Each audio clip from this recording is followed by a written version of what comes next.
मुरब्बा नंबर वगैरह, और वो एक बार नया सर्वे करके उसमें डलवा दो। रजिस्ट्रियाँ बंद पड़ी है, लोग इतने परेशान हैं, बताओ क्या करें। फिर से यहाँ पंचायत दौर में धरना दे रहे हैं, क्या कहना चाहते हैं आप? देखो, मैं यही कहना चाहता हूँ कि पहले मैं धन्यवाद करता हूँ मेरे सभी साथियों का, सिरसा की जनता का, आप सभी का भी, कि आप सभी यहाँ पे इतने समय से मौजूद हैं इस मुहिम को और बल देने के लिए। और देखिए, मुझे भी कहीं ना कहीं इस चीज की पीड़ा होती है कि पहले चुनाव में सभी साथी जनता हमारी लगी रही और अब फिर हमने इनको लाके सड़कों पे बिठा दिया। तो मैं यही सबसे अपील करता हूँ कि जब जब जो इजीली आ सके, 5 मिनट 10 मिनट लगा सके, अपने सिरसा के विकास के लिए अपनी आहुति जरूर डालें। बाकी मेरा तो दफ्तर है ही, मेरी तो ड्यूटी है। जो भी हथकंडे पॉजिटिवली उठाने पड़ेंगे, अपनाने पड़ेंगे, वो हम अपनाएंगे। सिरसा को किस प्रकार से निगलेक्ट किया जा रहा है, तो हमारे इलाके का काम हो, और ये तानाशाह अफसरों ने बुरा हाल कर रखा है। यही मैं हरियाणा के मुख्यमंत्री साहब से यही उनको कहना चाहूंगा कि ये सब चीजें अब आपके सामने है कि आपका डिप्टी कमिश्नर, आपका एडीसी जिसके पास डीएमसी का प्रभार भी है, और आपका सीओ, ये किस प्रकार से इन लोगों ने हमारे एरिया के जनता की दुर्गति कर रखी है कि ये लोगों ने जनता को फॉर ग्रांटेड ले लिया है। तो अगर आप लोग इन पे एक्शन नहीं लेंगे तो कहीं ना कहीं ये लोग आपकी सरकार की खिल्ली उड़ाने का काम कर रहे हैं। 1 साल के तकरीबन हो गया था। 1 साल के अंदर हमने प्रशासनिक अधिकारियों को बहुत बार चिट्ठियां लिखी, लेटर लिखे, और आपको मैंने पिछली कॉन्फ्रेंस में भी दिखाए थे सभी, लेकिन इनके जू नहीं रहेंगे।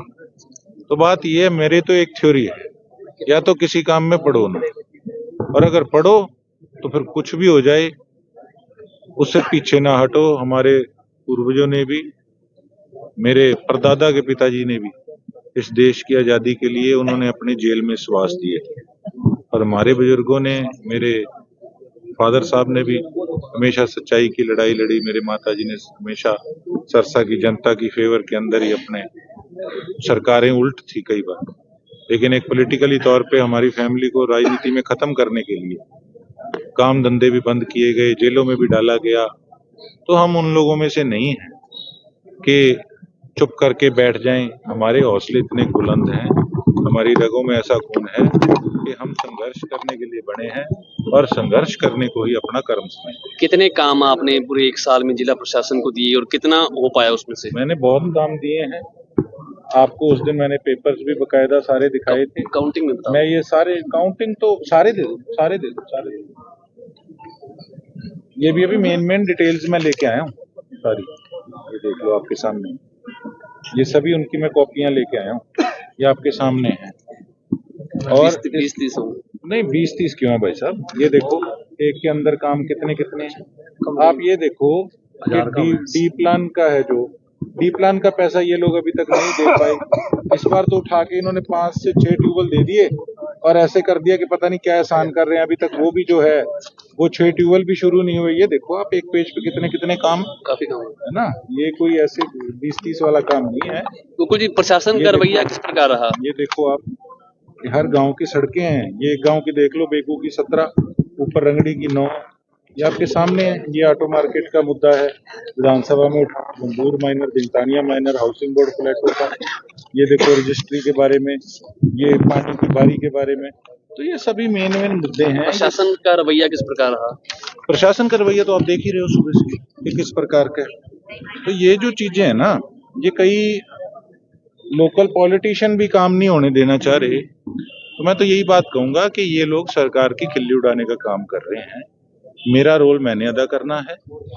तो मुख्यमंत्री जी को अब ये चीजें तो स्पष्ट हो गई कि जो आदमी स्टेज पे चढ़ के धन्यवाद खुला कर सकता है, तो वो कितनी मजबूरी में होगा जो आज उसको यहाँ पे बैठना पड़ रहा है।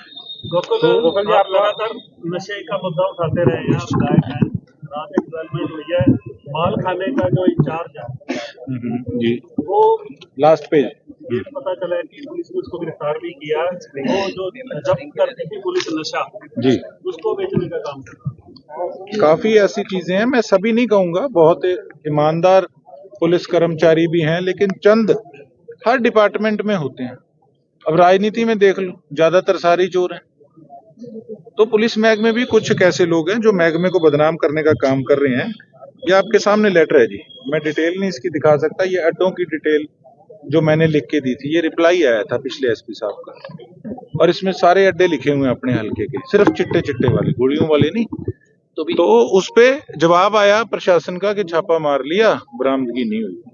लेकिन नए एसपी साहब आए हैं, कोई हम पागल थोड़ी है ऐसे किसी की भी निंदा करिए। अगर ऐसा स्टेप उन्होंने उठाया है तो प्रशंसा करते हैं। इसका ये क्या बना हुआ है माल खाने वाला? जहाँ से माल कौन से महकमे में नहीं, हर महकमे का बुरा हाल है। मैंने जब शुरुआत करी ना कि किस प्रकार से इस चीज को, भ्रष्टाचार को खत्म करें, जितना कर लो उतना ठीक है, कुछ तो करो। लेकिन जहां देखो बुरा हाल, जहां देखो बुरा हाल।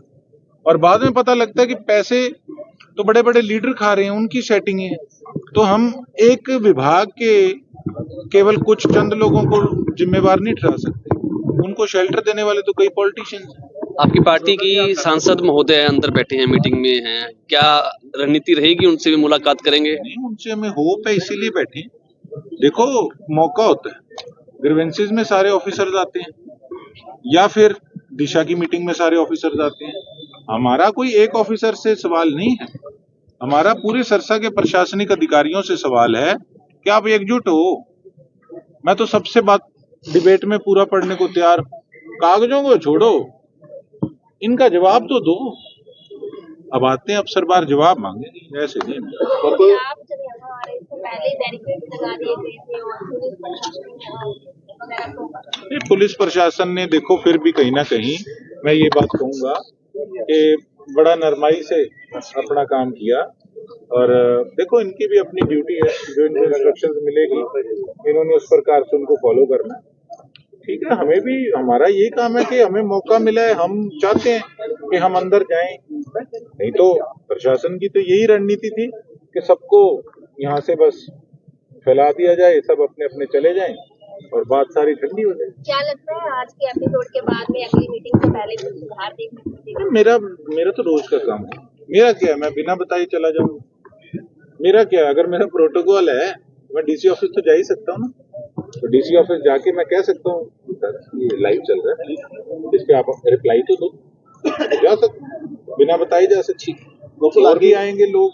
आगे क्या रहने वाला है? सीयू से लेके डीसी, कैबिनेट से लेके मुख्यमंत्री तक आपके निशाने पे हैं। आगे 4 साल कैसे निकलेंगे अगर आपके काम नहीं हो पाए तो? फिर सही देखो, आप एक बात समझो, विपक्ष में रहना कोई पाप थोड़ी है।